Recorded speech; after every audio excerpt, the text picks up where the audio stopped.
News Radio 1400 KTEM. Jamie Garrett here for the Temple High School Football Coaches Show. Coming up about a half hour from now, we'll get to that UMHB Coaches Show with Pete Fredenberg and John Wallin. That's coming up in just a little bit. Ran into John Sunday at HEB. UMHB having a great start to the season. Certainly a great start for the Wildcats as well. And what a game Friday night. We sat here and talked a lot about the blowout win the Friday night prior. These are a lot more fun to talk about. You mentioned last week it is fun to talk about. Let's talk first about the offense. Obviously, another 49 points put up in the first half, 7-touchdown lead. Kind of takes some of that tension out of the second half. Certainly, Chad President getting another half of rest. Judging, let's just start with the second half this week versus second half last week.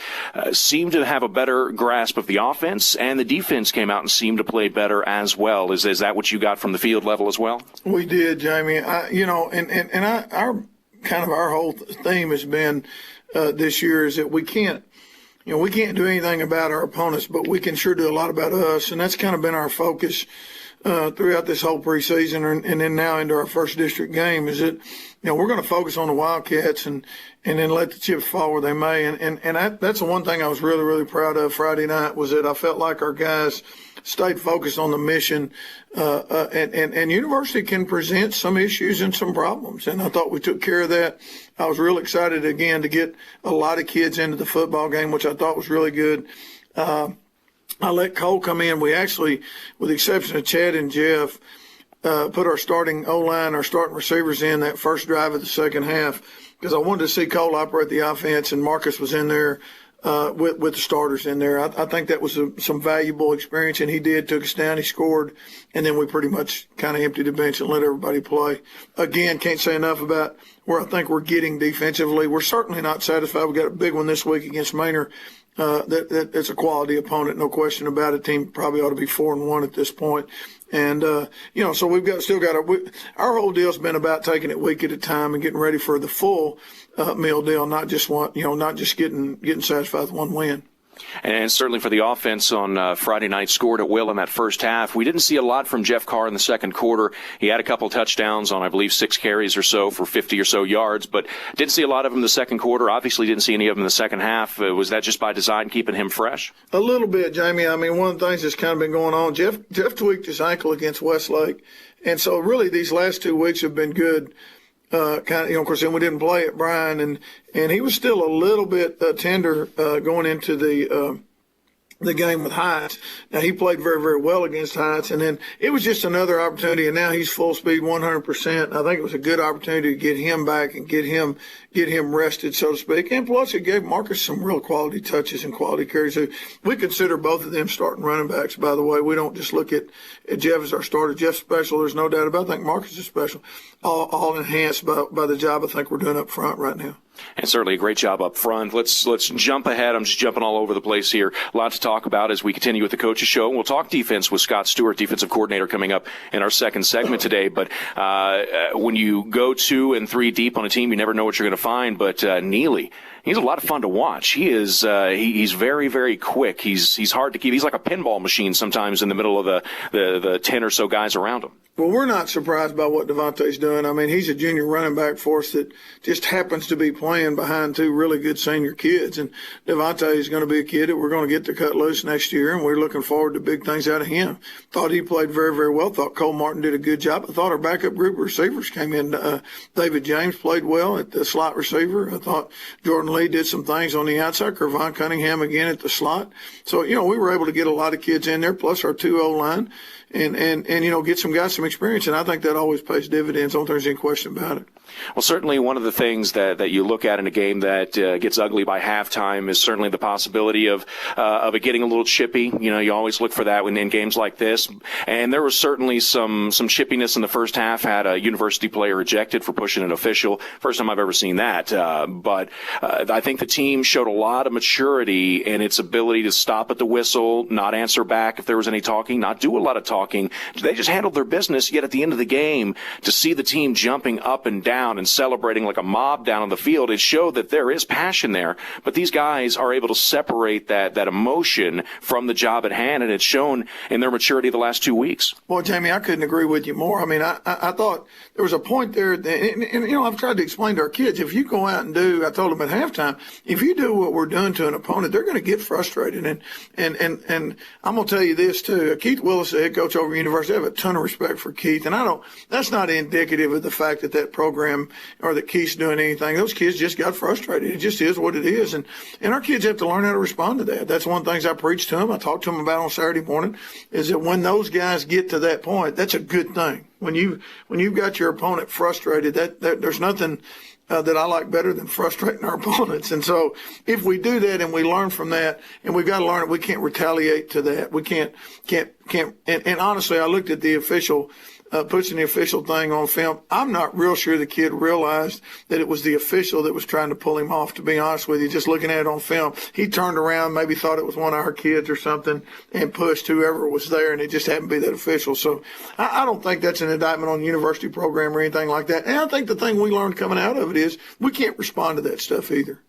And certainly the last 2 weeks had a lot of chances for things to get chippy, and coming out of that clean and no issues is something to hang your hat on in itself. You know, it's important to know how to take a shot in the gut, but it's also important to know how to win. And I think that was a great way of showing that this past week as we continue here with head coach Mike Spradlin with the Temple High School Football Coaches Show, UMHB, coming up at 6:30 tonight. And I know that as a coach, you said it before several different times, that you're not a stats guy. You're not a numbers guy. But when you look at the numbers that the offense was able to put up, including a 98-yard touchdown pass that may be one of the easiest 98-yard touchdown passes I've ever seen, they both made it look real easy on that. But when you look at the overall performance of this offense and you look at the numbers put up, defensively and offensively, it's something that you got to feel proud of where you are after really just 4 games into the season now, 5 games into the season. Well, I mean, Aaron, and on that play, Jamie, Aaron ran a really good route, and Chad threw that ball 48 yards. I mean, and threw it on a dime. I mean, it was a great throw. They put it right where it needed to be. Aaron never broke stride and was able to burst out of the tackle and score. You know, stats are an interesting thing. I know I say I'm not a stats guy, but I will tell you the stats will tell a story. And that includes all stats. You're not just looking at total yardage, first downs, time of possession. I mean, you have to look at all stats, and they will tell a story. Penalties, and things like that. Turnovers are a big stat, no question about it. So it's not a question, Jamie, of whether or not that I'm a stats guy or not. It's just that the win is the key, obviously, for any football team. Do we look at the stats? Yeah, we look at the stats because they're going to typically tell us something in the game that we may have to work on. So, it's about the evaluation process. It's about taking care of business and looking at those things. We put up some good numbers the other night. There's no question about it. But we've also, one thing I'm proud of, Jamie, is we've now competed, and we're a 3-1 football team, and 3 of the 4 teams we've played, are 4-1. Round Rock's 4-1, Westlake's 4-1, and Heights is 4-1. So, I think that even though Westlake beat us, it was a 1-point win. So we've played extremely good competition, up until the other night, and so we're fixing to jump right back into that fire this week against Maynard. And certainly 2 of those teams that you mentioned in 6A and ranked. So that's another big thing there as well. The competition is obviously 6A competition, non-district, but now you're into the district schedule. And as coaches are able to do, I'm sure you look at the film and see some things that you'd like to have back, some things you'd like to change. A couple of big plays called back by penalty. That's certainly something to keep an eye on. But since that Westlake game, they seem to have kind of gotten back into a bit of a better rhythm when it comes to the penalty yards. I think so, Jamie. Aaron got 2 holding calls the other night. Quite frankly, we're going to evaluate those, and I think they were. But here's the thing: they're technique issues that we can fix. His hustle's unbelievable. It was outstanding effort, and so we just, that's why we look at those things and try to fix those things. He's just trying to make great plays. That's all he's trying to do, and unfortunately, on Jeff Carr's first run, it wasn't a touchdown call back. We did run down to the 3-yard line, and then we had another one where Tyler Hannon scored that Aaron got called on both of those. They're very, very close. I mean, it's one of those things where Mike could have gone either way, so we've got to help coach our kids, how to respond to that and how to do better with that. Our effort right now is what I'm excited about, our effort in practice, our effort, during the games. And then, of course, that here we go into this week where we kind of got a signature game that everybody, may have looked at some point and said, well, that'll be a big game. I think they're all big. I really do. I never think that way. But obviously it's the one we're playing this week, and it is a big game. And certainly Manor is one of the teams to compete with at the top of the district. They pitched a shutout themselves last week in their district opener. And so the competition level certainly cranks up the intensity. That was there last week. I'm sure it'll be there this week for a first home district game in District 17 5A. Manor talks a lot, talking to their guys Friday night, talked a lot about the stud linebacker they've got in the middle. They've got some pretty good defensive players on that side of the ball.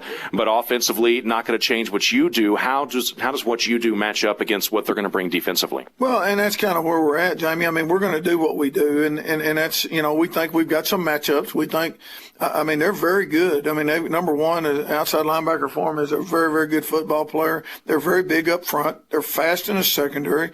Number three, Feaster, the safety, is a very good football player, a pretty, fanatical tackler.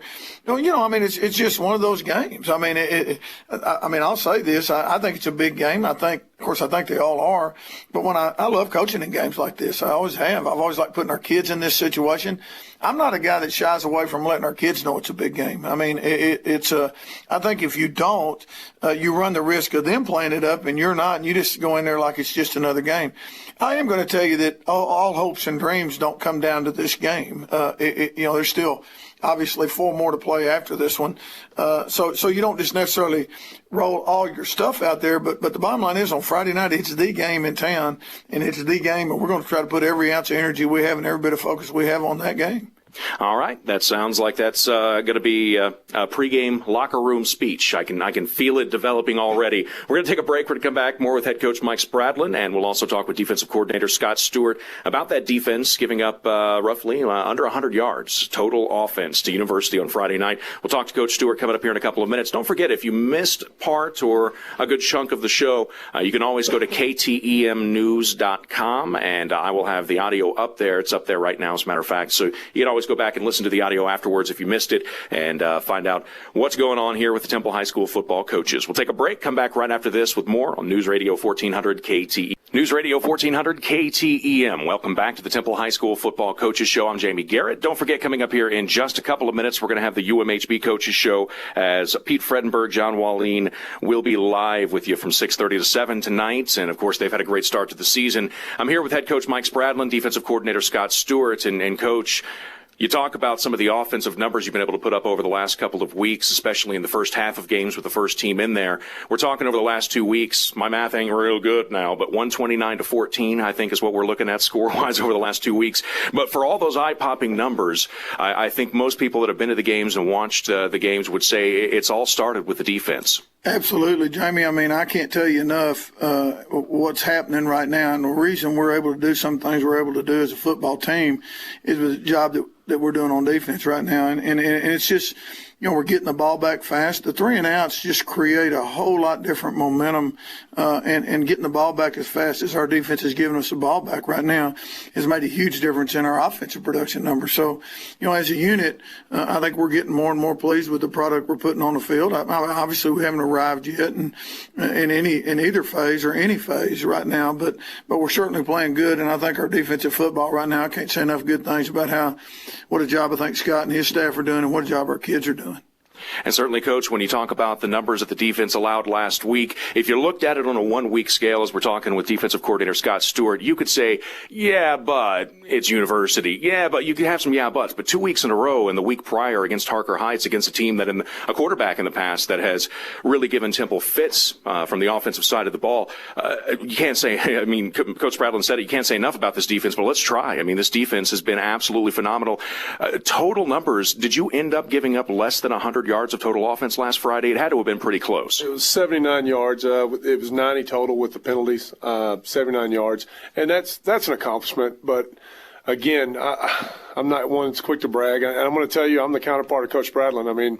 It makes life easier on us when you go out there and you know that big numbers are going to happen. It deflates an entire community.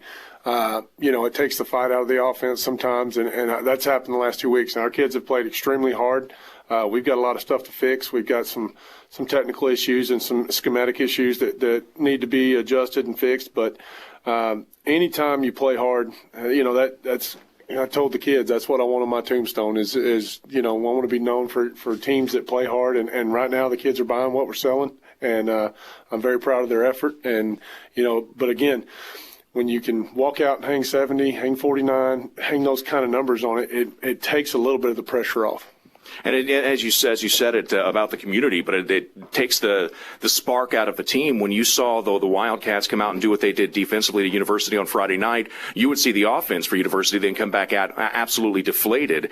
And so it works both ways. The offense feeds off the defensive success. And I ran into your dad last week at the French Quarter last Tuesday, and he told me that they wanted to bring more focus to the defense's 3 and outs because he considers that pretty much a turnover, and said that that's kind of how you feel. In that case, lots of turnovers Friday night. I mean, it was just one drive after another that just absolutely hit a brick wall. What is this defense doing right now? Right now, we're fitting our scheme pretty well. What you see is especially with the new system, a lot of times is you'll have inconsistencies, and we kind of worked through that in the spring. And right now, we're kind of fitting the product. We're fitting the scheme like it's supposed to be. When you start getting misfits and you start getting inconsistencies in technique and fits and in what they're seeing, that's when big plays happen. And right now, they're covering each other. We've kind of simplified the scheme a little bit. We've kind of gone back to basics after that Westlake fiasco. I mean, we played hard that game, but we really had to take a look at what we were doing. I felt like maybe we had a little bit too much on the kids' plates, and so we kind of went back to basics, simple reads, simple fits, and now the kind of the X factor, if you will, is how fast can you get to the ball and how violent can you arrive there. And that's the way Dad used to coach it, and so it's kind of where we're heading with this whole thing. And right now the kids are buying it, so it's a lot of fun right now.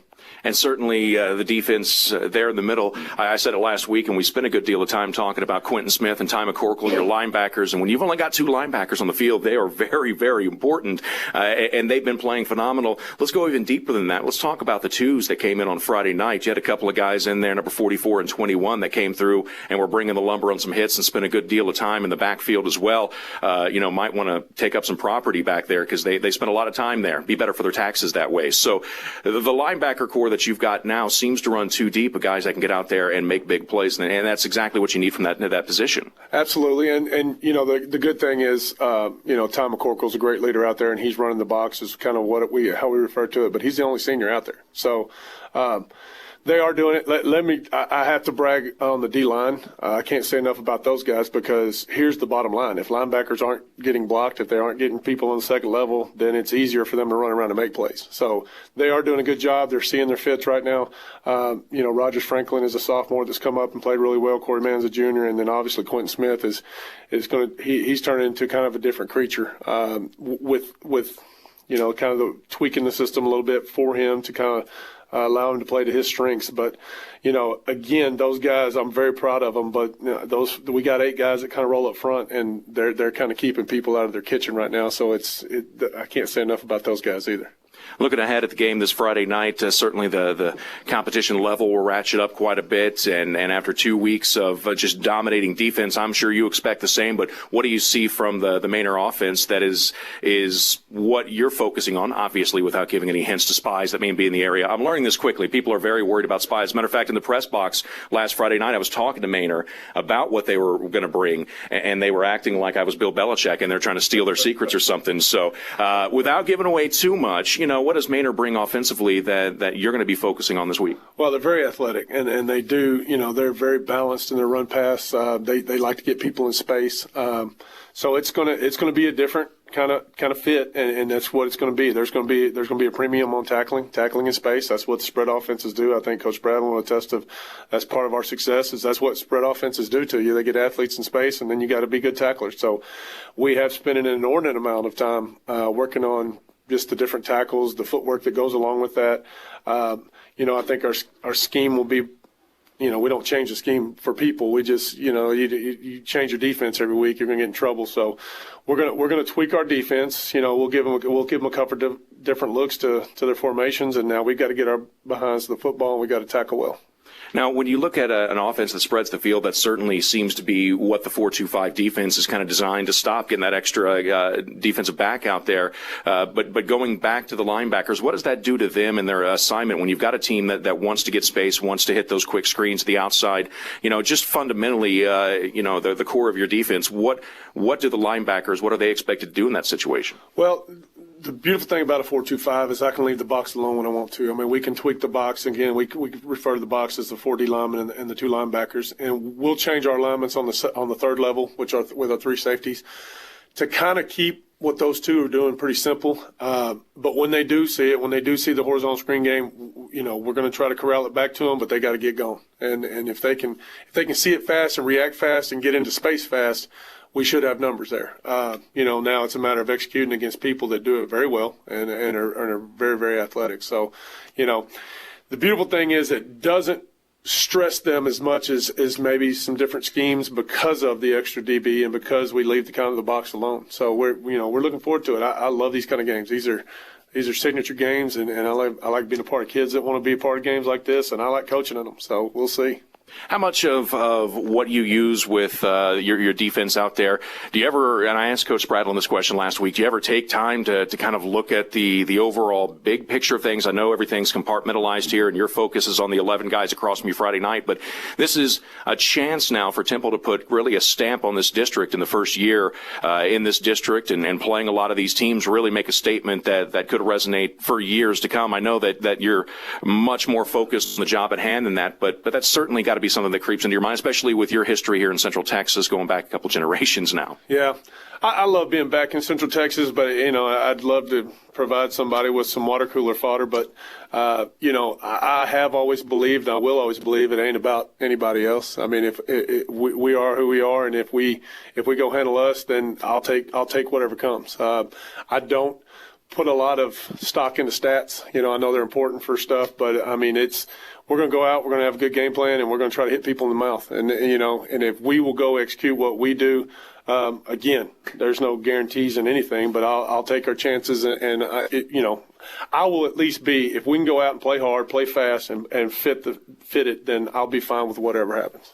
I remember asking you after the first game of the season, the 35-28 win over Round Rock, if you were happy with that. I said, you use the phrase, we're not exactly high-fiving each other on the field, giving up 28 points. And I kind of, in my own mind, just kind of laughed it off, said, that's just coach talk, giving up 28 points in this new style of offense, this new era of football. That's pretty good. But I would have to say over the last couple of weeks, you've proven that you and the team itself not happy with giving up 28 points, and sitting here talking to you after a game giving up 79 total yards of offense, I don't see the smile cracking now either. So how much better is this defense capable of being once you're able to take the training wheels off, so to speak, and not oversimplify it for these guys? I would imagine that this is just kind of the foundation that's being laid now. Absolutely. And what I love about these kids is they know how important that kind of stuff is. And it's, what you tell them, I can drive the bus, but I want them to take the keys and drive the bus. We talk about that all the time. And when the ones did come out the other night, all the guys were saying when the twos were coming off was, don't you give them a yard, don't you give them a yard. They've kind of accepted the personality of, they don't like giving up yards, they don't like giving up points. They've kind of accepted that as our mantra. And again, not to say it won't happen or hasn't happened, but the fact that they're buying into that, I like being here.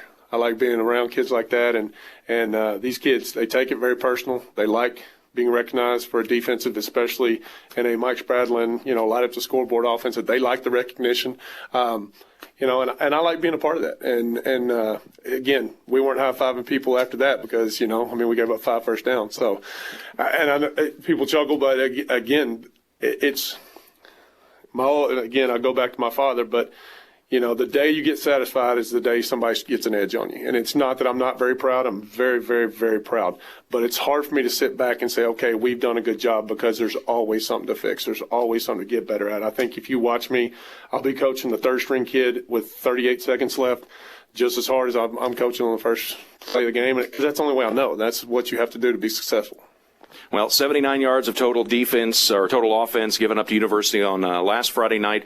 Coming home this Friday night to face off against Maine, our second district game. Best of luck. Coach Scott Stuart, defensive coordinator, joining us this morning. We'll take a quick break, come back, wrap things up, get ready for the UMHB Coaches Show that's coming up next on News Radio 1400 KTEM. News Radio 1400 KTEM. Thanks again to Scott Stuart for coming in just a couple of minutes ago and talking with us here on the Temple High School Football Coaches Show. I'm Jamie Garrett. Don't forget, coming up here in just a couple of minutes, we're going to be talking, UMHB going to have their coaches show. John Wallin will host, Coach Pete Fredenberg, and they'll have that coming up here in just a few minutes. Looking ahead to Manor Friday night, that game here on KTEM and our sister station K1017. Second district game, obviously everything going according to plan for week one of the district schedule. I'd imagine everybody got out fairly healthy and full strength going into Friday night, Coach. We did, Jamie, and we are healthy going into Friday night. Manor honestly shut out a very good athletic Waco High team at their place. They're a team to me that easily could be 4-1. San Antonio Brennan, actually, they were 0-0 with Brennan, who's a top-ranked 6A team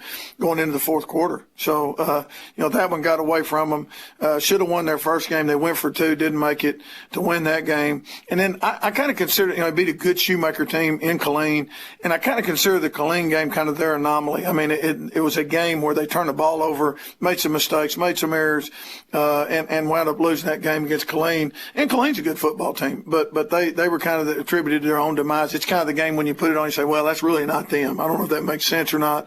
And of course, this is a very big district football game. They're a team that was 11-4 2 years ago, 9-2 a year ago. So they had 20 wins in the last two seasons. They're a seasoned team. They believe in themselves, and we believe in ourselves. It's going to be a big night.